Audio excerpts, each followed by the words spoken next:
Bueno, sí, se van a realizar las siguientes preguntas con el objetivo de captar los requerimientos funcionales necesarios para el desarrollo de la aplicación multi-historia.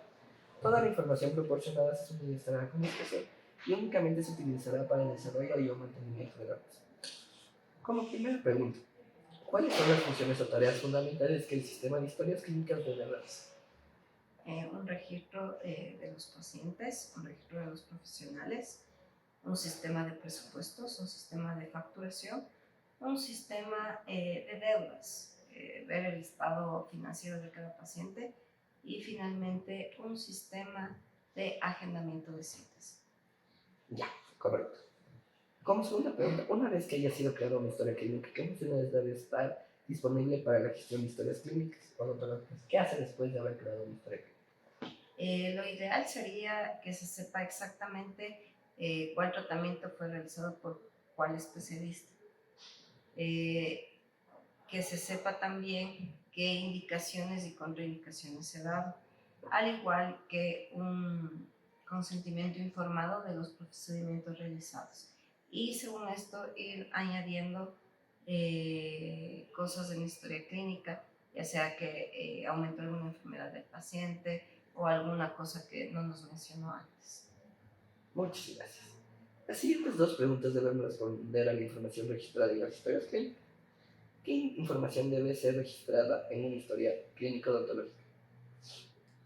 Primero tenemos la información que es la del Ministerio de Salud, que son motivos de consulta, enfermedad actual, datos personales, principalmente alergias o medicación que está tomando actualmente el paciente o si está o no está en algún tratamiento. Si necesitamos o no necesitamos autorización de los médicos tratantes, si los pacientes tienen algún tipo de enfermedad crónica y el consentimiento informado es básico. Muy bien. ¿Cómo se debe organizar y presentar la información en una historia clínica odontológica? La historia clínica odontológica en la que nosotros nos basamos tiene que ser la del Ministerio de Salud. Tiene primero datos personales, motivo de consulta, enfermedad actual, donde se detalla todo el tipo de enfermedades que presenta el paciente y se hace una historia odontológica con un odontograma donde describimos todo lo que vemos a simple vista, luego una revisión de exámenes si fueran necesarios, tanto como rayos X, tomografías y análisis de sangre y luego especificar en la historia clínica el diagnóstico que se tiene y el tratamiento a realizar, junto con indicaciones de cada tratamiento y como lo vuelvo y repito, el consentimiento informado de todos los procedimientos. Muchas gracias. Bueno, las siguientes tres preguntas deben responder a la gestión de historias clínicas. ¿Cuántos y cuáles roles existen al acceder al sistema? Por ejemplo, médicos, doctores, secretario, auxiliar. Ya, tiene que acceder la secretaria, los auxiliares y los médicos tratantes. Correcto. ¿Qué funciones debe estar disponible para la búsqueda y consulta de historias clínicas? ¿Por qué modo se te hace más simple buscar las historias clínicas? Nombre y apellido. Muy bien. ¿Qué información debe ser actualizada en un historia clínico que haya sido creada previamente?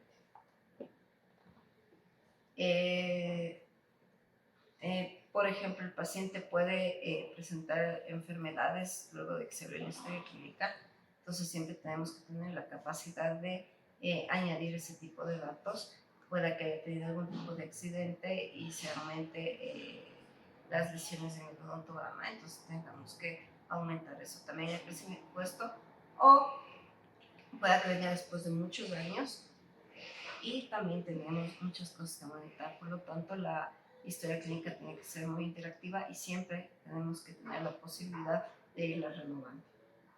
Correcto.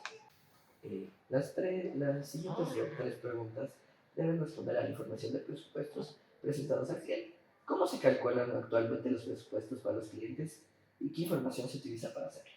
Tenemos un odontólogo diagnosticador que nos indica cada lesión que tenga el paciente, según eso nos fijamos en la lista de precios y realizamos el presupuesto. ¿Cómo se presentan los presupuestos a los clientes y qué información deben incluir en ellos? Se presenta